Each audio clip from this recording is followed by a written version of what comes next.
రెండవది ఇందులో common director ఉన్నారు. మళ్ళీ ఒక 2 పేర్లు ఏవి, సింగిరెడ్డి చంద్రమోహన్ రెడ్డి, సింగిరెడ్డి రమాదేవి అనే 2 పేర్లు అందులో ఉన్నాయి, ఇంట్లో కూడా ఉన్నాయి. అంటే దీన్ని బట్టి ఏమర్థమవుతుంది ఈ భూముల వెనుక? అందుకే ఆర్డీఓ ఎందుకు కొట్టేస్తలేడు, హైడ్రా ఎందుకు స్పందిస్తలేదు అంటే రెవెన్యూ మంత్రి కుటుంబ సభ్యులే ఈ భూముల వెనుకున్నాక ఆర్డీఓ కదులుతాడా?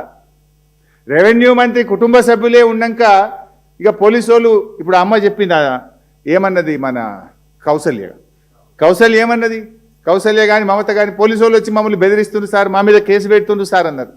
అంటే భూములు రక్షకులే భక్షకులు అయిపోయింది. రక్షించాల్సిన రక్షకులు కబ్జాదారుల పక్షపాతం వహిస్తున్నారు, కబ్జాదారులకు కొమ్ము కాస్తున్నారు. అందుకే భూములను కస్టోడియన్గా ఉన్న ఆర్డీఓ, ల్యాండ్ రెవెన్యూ ట్రిబ్యునల్ చైర్మన్గా ఆ భూములను కాపాడాల్సిన ఆర్డీఓ మౌనంగా ఎందుకుంటున్నాడు? పైన రెవెన్యూ మంత్రి గారి కుటుంబ సభ్యులు ఉంటే పాపం చిన్న అధికారి ఆర్డీఓ ఏం చేయగలుగుతాడు? ఇది ఒక ఆధారం. ఇప్పుడే మీకు శిల్పా ఇన్ఫ్రాటెక్, శిల్పా రాఘవ వెంచర్స్ లింక్ ఏంది, దీంట్లో ఎవరెవరు డైరెక్టర్లో మీకు చెప్పాను. ఇంకొక లింక్ చూపిస్తాను.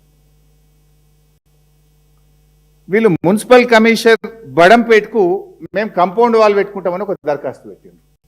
ఇది దరఖాస్తు బడంపేట్ మున్సిపల్ కమిషనర్కి పెట్టిన దరఖాస్తు. ఎవరు పెట్టినరు? ఎంబైఎస్ aqua square realtors private limited. ఈ aqua square realtor private limited అంటోడు ఈ భూమికి నేను కాంపౌండ్ వాల్ పెట్టుకుంటే అనుమతి ఇవ్వండి అని బడంపేట మున్సిపల్ కమిషనర్కు దరఖాస్తు పెట్టాడు. సరే ఇచ్చిండ్రా లేదా నా దగ్గర సమాచారం లేదు, ఇవ్వకూడదు, ఎందుకంటే ఇది గవర్నమెంట్ ల్యాండ్. వాళ్ళు ఏం చేయాలి, ఆర్డీఓని అడగాలి ఈ భూమి ఎవరిదని. ఇప్పుడు ధరణిలో పోయి కొడితేనే అది డైరెక్ట్ గవర్నమెంట్ ల్యాండ్ అని భూభారతిలో ఈ నిమిషానికి కాంగ్రెస్ ప్రభుత్వం పెట్టిన భూభారతిలోనే అది గవర్నమెంట్ ల్యాండ్గా ఉంది. సరే అది సెకండ్ సబ్జెక్ట్. బడంపేట మున్సిపల్ కమిషనర్కు aqua square realtor private limited అనే కంపెనీ నాదర్గుల్లో ఈ 374 ఎకరాలకు మేము గోడ పెట్టుకుంటాం, కాంపౌండ్ వాల్ పెట్టుకుంటాం, మాకు అనుమతి ఇవ్వండి అని దరఖాస్తు పెట్టాం. సరే మేమేం చేసినాము, ఈ aqua square realtors private limited అసలు ఈ కంపెనీ ఎవరిది, దీంట్లో డైరెక్టర్ లెవెల్లో చూద్దామని లోపలికి పోయినాం.